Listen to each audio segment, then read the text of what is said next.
So on the back of my business card, there are 4 statements about me, 3 of which are true, 1 of which is not true, and I'd like you to guess, just based on the 10 seconds that you already know me, which one isn't true. So I had my tires slashed by the KGB.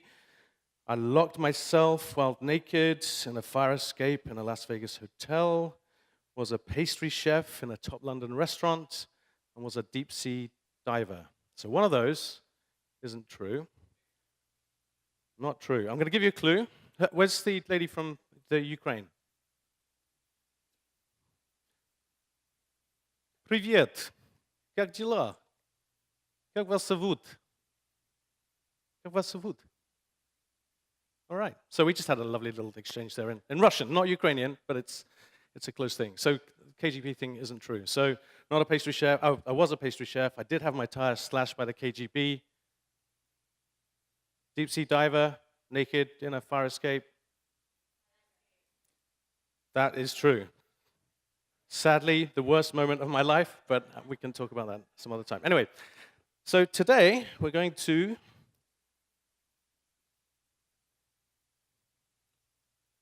talk about content. Content advertising. So I think there'll be a theme throughout the next couple of days, actually. You've heard about technology, you've heard about marketing and sales process. We're going to talk about content for the next 30 minutes or 29 minutes or so. And really, I'm going to test this theory. This was Seth Godin about 8 years ago. He said content marketing is the only marketing left. And there's a lot of talk about content, and really the future of marketing is a blend between content and technology. So there's so much talk about it. I really want to sort of dispel some of the myths. I want to go a bit deeper and really examine what we mean by content. This is my co-founder, co-CEO, Kirk Shafitz, Stories. I'm the Chief Enthusiasm Officer. He's the Chief Storyteller. And we founded Story 11 years ago on the basis that, on this notion that today, the only messages people see and hear are the ones that they choose to see and hear. Already, we've talked about this morning. You can't interrupt. You have to. You're being bombarded the whole time with messages. You can filter people, marketers, out of your lives, whether it's mobile and so on. And I think, part of the message this morning was that there has to be a value exchange. There has to be content that is either useful or educational, as Raymond says, or entertaining, particularly on mobile devices. Just a couple of quick slides on Stories. So we're an integrated creative agency, and we make brands matter to people. And the way that we do that is by really focusing on the audience. So much content that's out there right now is all about the brand, and it really forgets to address the needs of the audience. And for content to be really effective, it has to marry the messages from the brand and the brand story with the needs of the audience. If you just focus on the brand, people are going to shut you out of their lives. So we think about that, and we think about the audience, and then we make great content experiences for brands that we know are going to resonate with the audience because we've done our research with the audience, and we tell that story consistently for our brands. Because we live in very interesting times, as somebody famous once said. The latest way, every which way that marketers try to interrupt your great content experiences, consumers have the technology, have the power, have the wherewithal to filter you out of their lives. This was in 2015. 200 million people worldwide now block all ads digitally. Whether it's browser ad blocking, whether it's mobile ad blocking. And to Pete's point, you've got to think about think about the audience, think about the content that you're going to deliver through your mobile device. And how is it going to be interesting? Is it going to be something that people want? Whether it's useful, like gate change information, or it's entertaining.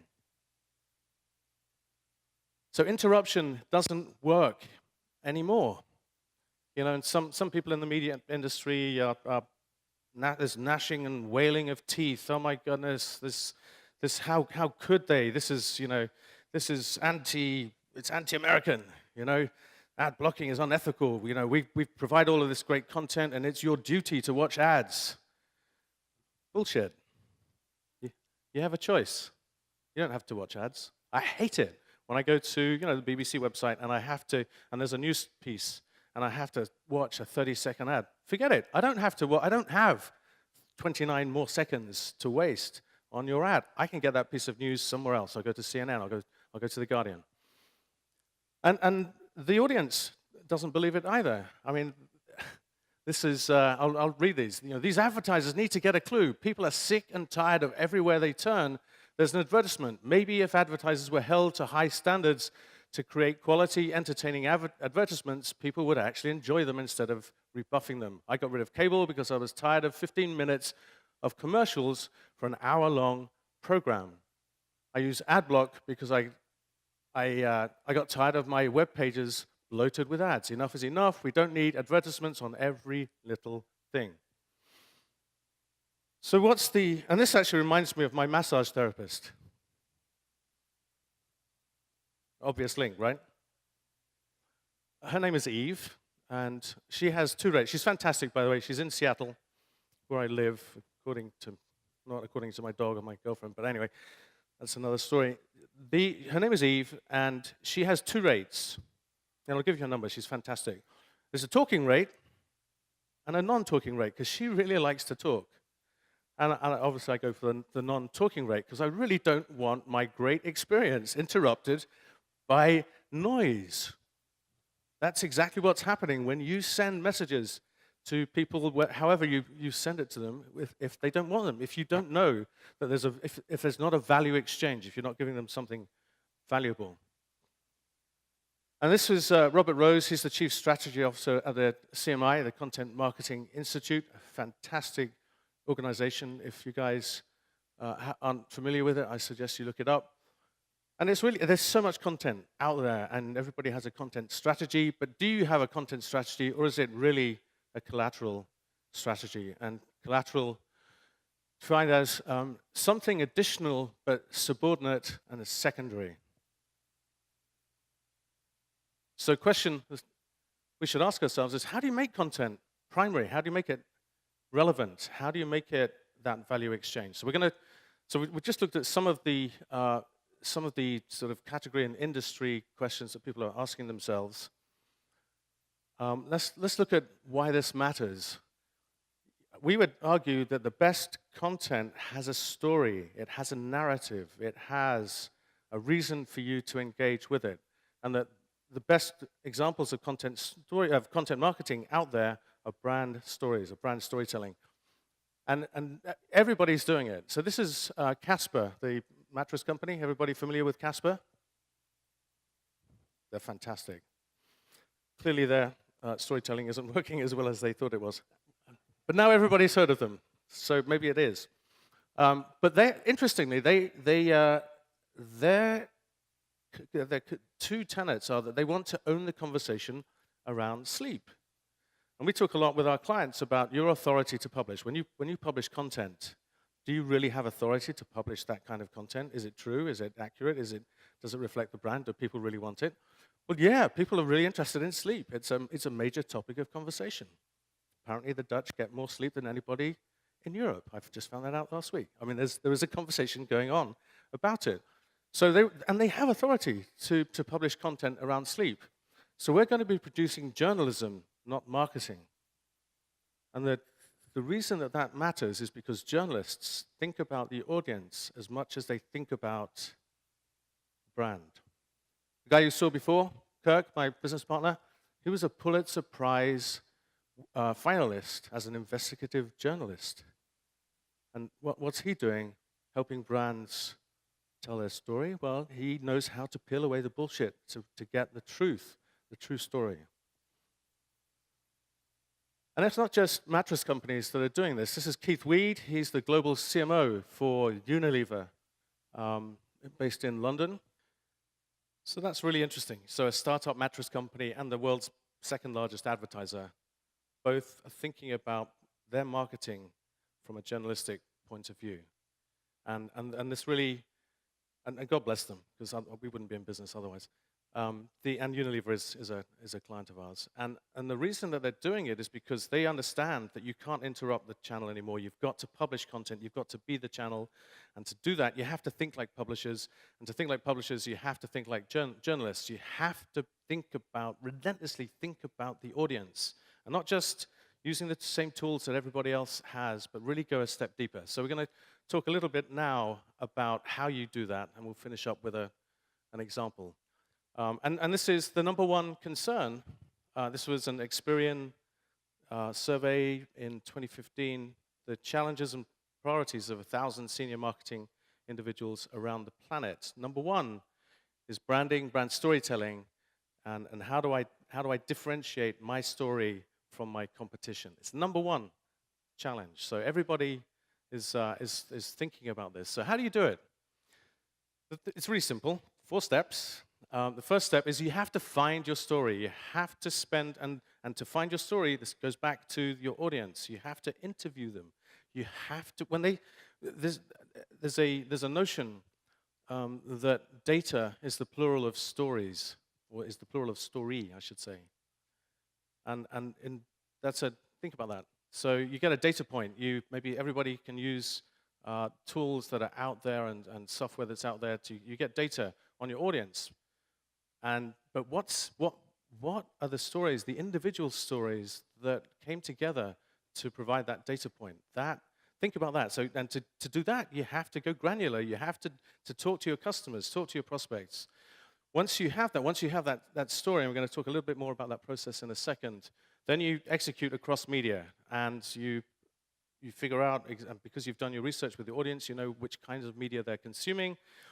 And then you plan it, and not forgetting, even if you're buying digital media, don't forget the notion that earned media is pretty much free.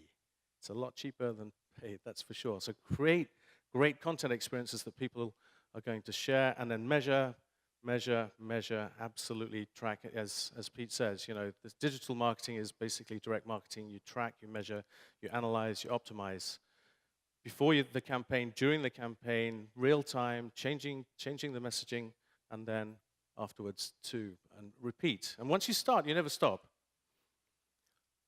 So what does make an effective brand story? We believe firmly that it's an authentic narrative that only you can own. If there are so many examples out there of taglines and advertising promises that anybody in that category could claim. Look at the Caribbean, for example. Every single ad that you see for travel to the Caribbean, every island has 3 elements: sea, sun, sand. It's a sea of sameness. There's no differentiation. We're about to work with the US Virgin Islands. We're going to change that and differentiate their story, because each island has a separate story. They're not telling it. It's table stakes: sea, sand, and sun. And once you have that story, then build all communications and content around that narrative, so that it's consistent, it's authentic. You build an expectation, a trust with your audience, whether it's a tweet or a TV spot or a blog post. The social media content, it has to have the same tone, the same voice, so that you build that trust with the audience. And there are 2 ways, typically, when we talk to brands. Some brands just don't have a clue. They could be, for lots of reasons, they could be a startup, or they could be an iconic brand that's just lost their way. They don't know their story anymore, in which case there's a deeper process you can go through, and then that we go through with them. It's a workshop. There's a lot of audience research beforehand. There are other brands that have a good story. They just don't know how to bring it to life. They don't know how to tell it.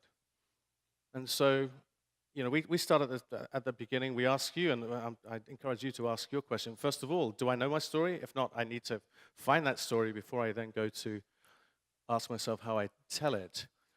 And both processes lead to what we call the story platform. It's the same thing. It's not a tagline. It's not an external consumer-facing proposition. It's an internal filter, a lens through which you create and support every single piece of content that you produce. process, and I have, you'll get copies of these slides afterwards, so I'm not going to read through everything, but the getting to the story platform is primarily looking at your audience, looking at the brand, asking questions, taking those data points, peeling away the layers until you get to the inalienable truth that is your true story. None of your competitors can claim this to be true. And everybody has it. You might say, oh my God, no, there's no way that we can do it. Everybody has it. There's a process through which you can get there. So you find the story, you craft the story, you tell the story, you report the story through analytics. That's the process. Simple, right? All right, so let's finish up with an example. This is Country Crock. This is one of our clients. Everybody familiar with Country Crock? Yeah. Iconic American margarine brand. It's margarine. But they have a story. They have a really good story, actually. About 3 years ago, we started working with them, and we did. They had lost their way. There's a sea of margarine out there. We also work with I Can't Believe It's Not Butter, but that's another story altogether.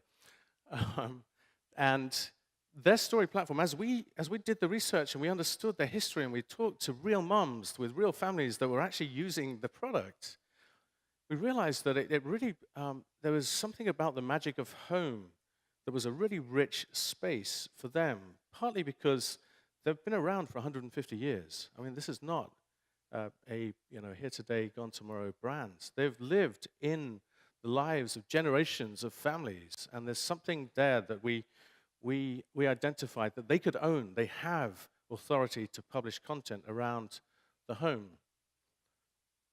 So that the story platform then sets the stage. We have the creative brief, and one of the real insights that we learned was that mothers really care about. They ask themselves this universal question: am I doing enough to ensure that my children grow up to be happy and healthy adults? Parents in this room, I'm sure, will echo that. It's everybody has that concern. So how do we bring that to life? How does margarine how does margarine change that, or how does it reinforce that position? So we created a brand manifesto. I'm not going to read it, but basically we realized that a lot of people are using Country Crock to bake, and so there's a magic that happens when families come together and baking. I have memories as a kid, licking the bowl, and a Sunday afternoon when my mum would make cookies and so on.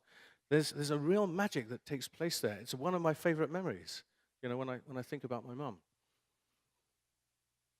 So we created the camp. So we came up with the When We Bake idea, and then we integrated that into a total digital ecosystem. From a digital video, we did an in-store event where kids were creating cookie cutters on a 3D printer. They would draw their own cookie cutter, and then they could print it out, and then they could make cookies using Country Crock to make the dough, and then they took those cookies home. We created media out of those events, created media partnerships. Obviously, social was a large part of that campaign. But every single touch point, and Raymond was talking about this before, every single touch point it reinforced this story about the magic of home. It's absolutely, and again, this is a very authentic piece, a platform that the Country Crock can own. I'm going to show you a video. All right, you get the picture. Anybody crying? Heartless, cruel people. What's wrong with you? Gosh, at least you're awake. It's phenomenal. 12 million views on YouTube. You can't buy that kind of Unilever probably could, but that would be a lot more. It would be a lot more expensive than what they paid us. I can tell you that. And it continues to evolve. The thing about once you find your true narrative, it's not just for a single campaign. It's something that endures for years, and you might evolve it as technology changes and audiences change. So now. We've gone from the magic of home with When We Bake and bringing that together. Now, for 2016, it's about inspiring creativity. From the event that we did in a actually store in Jersey with the cookie cutter. That sort of stimulated a new train of thought. Yeah, we can continue to evolve this story, this magic of home and inspiring creativity. So there are 5 new brand rules. That number 1 is that brands exist to serve the audience, not the other way around, which is how most content, most advertising, most marketing, content marketing is done. If the brand thinks about the brand and only the brand and ignores the audience, great, we have the technology, we can bombard and dissect down to a single person a message. But if they don't want that message, if you haven't done that research, then you've lost them. You can't buy attention that way. It just doesn't work anymore. You have to earn it, and you earn it with this value exchange that Raymond was talking about, with creating fantastic content. But the content has to serve the needs of the audience, but it also has to serve your needs too. So it has to reflect the authentic narrative that you have as a brand. And they've got to be good. They've got to be true, and most of all, they've got to be contagious. Because if you're going to create a 3-minute video or a book or a movie or a blog or a white paper or an ebook or whatever it is that you're creating as content, it's got to be contagious. People have to not just want it, but they have to want to share it with their friends. Hey, this is really funny. I want to share it with you. Hey, this is really interesting. Did you know this? I'm going to share this with you. And all of a sudden, it escalates. And the stories have to embody the brand, and they've got to differentiate your story. I can't emphasize that enough. It's got to be something that only you can own. And as you're thinking about the story, make sure that you think about the journey that the audience is going to go on. So it's not just siloed content experiences. Oh, here, well, I'm using my social media agency to do this. I'm using my above-the-line agency to do that. My in-house marketing team to do this.